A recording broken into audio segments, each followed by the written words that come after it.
जय भीम, नमो बुद्धाय मित्रांनो. मी धीरेंद्र जाधव. आज आपण या व्हिडिओमध्ये बोलणार आहोत मनुस्मृती या विकृत ग्रंथावर. मनुस्मृती का जाळली? 25 डिसेंबर म्हणजे मनुस्मृती दहन दिवस. मनुस्मृती 25 डिसेंबर हा दिवस फक्त सणाचा नाही, हा दिवस आहे अन्यायाविरोधात उभे राहण्याचा.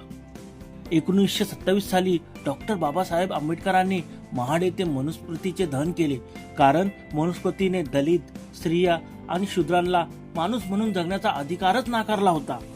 म्हणूनच बाबासाहेब म्हणाले, ज्या ग्रंथात माणसाला माणूस मानलं जात नाही तो ग्रंथ जाळलाच पाहिजे. आणि त्यांनी मनुस्मृतीचे दहन केले. म्हणूनच 25 डिसेंबर हा दिवस भारताच्या सामाजिक इतिहासात क्रांतीचा दिवस म्हणून ओळखला जातो.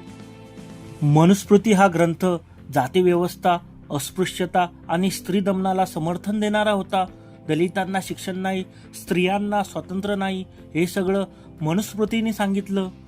म्हणूनच 1927 मध्ये महाड येथे डॉक्टर बाबासाहेब आंबेडकरांनी अन्यायी ग्रंथाचे सार्वजनिक दहन केले. हा फक्त ग्रंथ जाळण्याचा कार्यक्रम नव्हता, हा होता मानवी प्रतिष्ठेचा लढा. आणि ते जिंकले. अशा अनेक अन्यायकारक गोष्टीवर त्यांनी मात केली. म्हणूनच आजही बाबासाहेबांचा विचार जिवंत आहे, कारण तो समता, स्वातंत्र्य आणि बंधुत्वाच्या विचारावर आहे. तर मित्रांनो, मनुस्मृतीबद्दल तुमचे मत काय आहे? तुमचे मत कमेंटमध्ये नक्की सांगा. व्हिडिओ लाईक करा, शेअर करा आणि अशा थेट मुद्द्यावरील व्हिडिओसाठी चॅनल सबस्क्राईब करा. जय भीम, जय भारत, जय संविधान.